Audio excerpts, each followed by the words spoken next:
निर्मम हत्या करी तुम जैसे जाहिलों ने।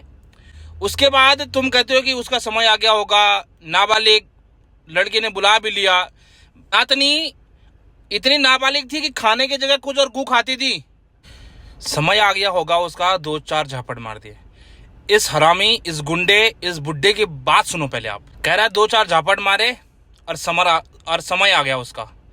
बुड्ढे 2-4 झापट मारे होंगे, समय आ गया उसका। और इसमें अभी हम लोग शांत बैठे हैं और कहीं इस शांति का गलत फायदा ना उठा रहा हो तू। और इतना बड़ा जघन्य अपराध, इतना ज्यादा बर्बरता, निर्मम हत्या करी तुम जैसे जाहिलों ने। उसके बाद तुम कहते हो कि उसका समय आ गया होगा, नाबालिग लड़की ने बुला भी लिया। बुड्ढे, पहले नाबालिग तेरी नातनी नहीं, नाबालिग केतन भी था। क्या तेरी नातनी इतनी नाबालिग थी कि खाने की जगह कुछ और गू खाती थी? खाने की जगह तो खाने खाती होती कि ना, हैं? नहीं पता था उसको कि ये ऐसी कास्ट का है करके? नहीं पता था। और केतन भी कौन सा बालिग था? केतन भी 17 साल का नाबालिग है। हैं? क्या गुनाह कर दिया? क्या घर पे छेड़खानी करी? क्या घर में बलात्कार किया? क्या किया जो तू कह रहा है बुड्ढे कि 2-4 झापड़ मारे उसका समय आ गया होगा? अरे गू खाता है क्या तू? उसकी हत्या कर दी गई तुम लोगों ने निर्मम बर्बरता से। उसके नाखून उखाड़ दिए प्लास से, उसके पैरों में कील ठोक दी तुम जैसे जाहिलों ने। फिर तुम कह रहे कि 2-4 थप्पड़ मारे और झापड़ मारे और उसकी मृत्यु आ गई, उसका समय आ गया था। अभी और सुनो इस बुड्ढे, इस गुंडे, इस जाहिल की बात। 2-4 झापट मारे होंगे, समय आ गया उसका। और इसमें हम भी थोड़ा बहुत बोलते हैं कि भाई देखो बहुत गलत ही है। मतलब जो मर सरा कि लड़की है 14 साल की, लड़का है 18 साल का, लड़की नाबालिग है। और यदि लड़की किसी को भी बुला दे तो ऐसा थोड़ी कि मतलब कि उसके घर पे चला जाए। अच्छा चलो माना उसने बुलाया तो 2 क्यों आए भाई? वो घर पे उनका 2 आने का क्या मतलब है?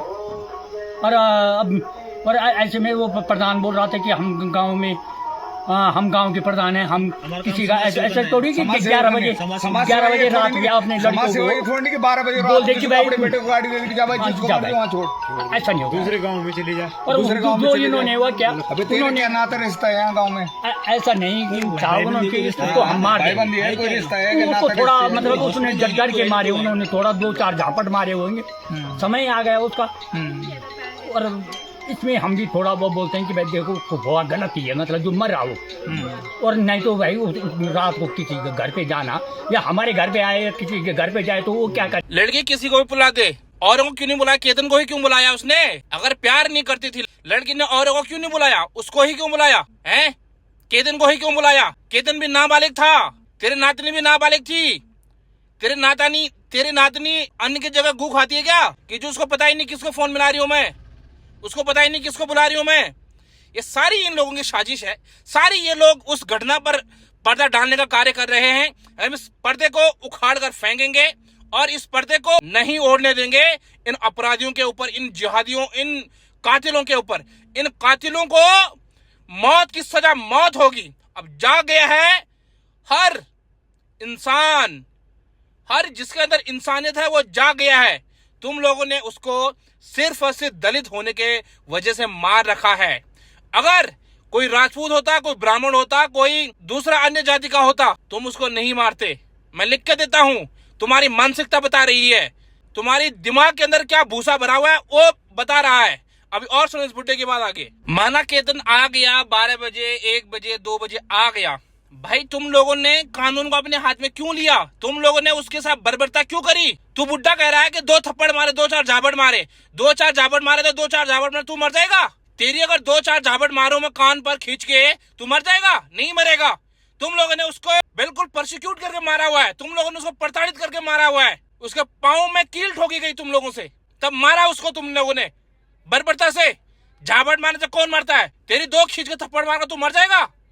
अभी और सुनो इस बुड्ढे की बात है। अब मुझे लग रहा है कि समय इस बुड्ढे का आ गया, जो ये कह रहा है कि 2-4 झापड़ मारे, समय आ गया उसका, उसकी मौत हो गई। अब मुझे लग रहा है समय तेरा आ गया, मुझे लग रहा है समय तेरा आ गया है। 2-4 झापड़ों से अगर कोई इंसान मरता ना, एक काम कर बुड्ढे, तू मेरे पास आ जा, या तू जहां पर है वहां पर अपनी लोकेशन भेज, तुझे मैं 2-4 झपड़ खींच के मारता हूँ, देखता हूँ तू मरता नहीं मरता है। और समय आ गया उसका, समय उसका नहीं तेरा आ गया है। उसको तो तुमने बिना समय आए जानबूझ के बर्बरता, निर्मम हत्या कर रखी तुम लोगों ने। उसको पीट कर हाथ पैरों में कील ठोकर। समय तेरा आ गया है। तुम लोगों ने कानून को अपने हाथ में क्यों लिया? आ गया था घर पे वो, तुमको उसको पकड़ना चाहिए था। पुलिस को टेलीफोन करते, पुलिस प्रशासन अपना कार्य करती, लेकिन तुमने जान से क्यों मारा उसको? अभी और सुनो इस बुड्ढे की बात आगे।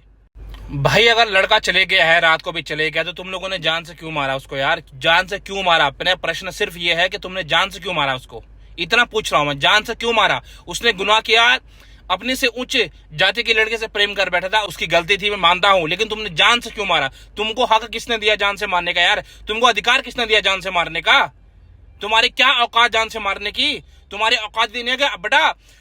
आप दिखाओ तुम किसी भी दलित भाई और किसी भी हिंदू के साथ तुमने इस प्रकार की बर्बरता से, अगर किसी ने भी, चाहे कोई भी जाति धर्म का हो, इस प्रकार का अगर तुमने जघन्य अपराध करने की कोशिश करी ना, हम तुम्हारी खाल उधेड़ देंगे, खाल, तुम्हारी खाल उधेड़ देंगे। अभी और सुनो इस बुड्ढे की बात आगे। देखो ये लोग खुद एक्सेप्ट कर रहे हैं कि मारने के वजह से, मतलब मारने करके नहीं मारा हमने, वो गलती से मर गया, गलती से मारने की वजह से मर गया वो। भाई तुम इंसान हो, तुम जाहिल हो, तुम गंवार हो, तुम क्या हो? तुम जानवर हो, कुत्ते हो, तुम क्या हो? अन्न खाते हो क्या? टट्टी गू खाते हो तुम लोग, जो तुमने उसको जान से मार दिया। अब समय आ गया है, तुम्हारा समय पूरा हो चुका। अब तुमको एक एक करके तुमको तुम्हारे खाल उधेड़ूंगा, एक एक करके तुम्हारी खाल उधेड़ूंगा, खाल। ध्यान रख लो, तुम ध्यान रख लो। हर एक तू भाई जिसके अंदर इंसानियत बची हुई है, आप लोग समर्थन करो।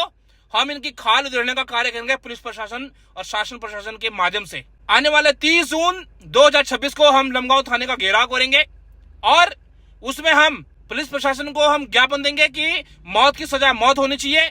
डीएम कार्यालय भी हम लोग जाएंगे, मौत की सजा मौत होनी चाहिए। एक चीज बताओ, 22 तारीख को भीम आर्मी जा रहा है न्याय के लिए। भाई तुम किस चीज का प्रोटेस्ट कर रहे हो? तुम किस चीज का धरना प्रदर्शन कर रहे हो? तुम किस चीज का उनके खिलाफ जा रहे हो कि हत्यारों को सजा न मिले?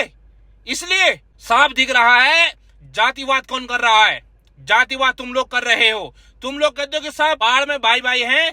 जितना तुम भीम आर्मी के खिलाफ धरना प्रदर्शन कर रहे हो, उतना तुमको करना चाहिए था हत्यारों के लिए, हत्यारों के खिलाफ तुमको धरना प्रदर्शन करना चाहिए था कि इन हत्यारों को फांसी की सजा दो। लेकिन तुम, साफ दिखता है तुम्हारी मानसिकता, तुम्हारी सोच से कि तुम जातिवाद फैलाना चाहते हो।